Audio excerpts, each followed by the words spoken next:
Friends Vrindavan जेना YouTube channel को आपण मानक स्वागत। मो संध्या लिपि दास आज गोटे परीक्षा करने को जाऊँगी। परीक्षा आम किसी उपकरण नेबा से उपकरण गुड़िक है 3टी प्लास्टिक कप, लेंबू पानी, लुण पानी, चीनी पानी, गोटे एलईडी बल्ब, 2 मीटर परिवाही तार, 2टी छुंची और गोटे 1.5 वोल्टर बैटेरी।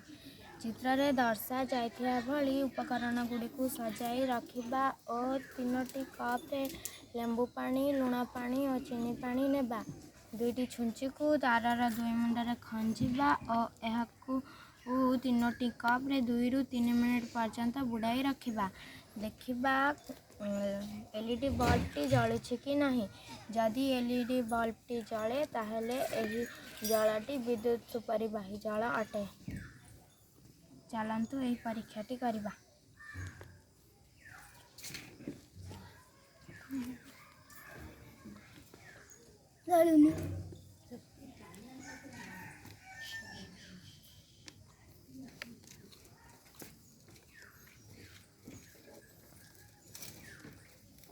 एथिरु जना पड़िला जे 3टी जाक जल विद्युत सुपरिवाही अटे।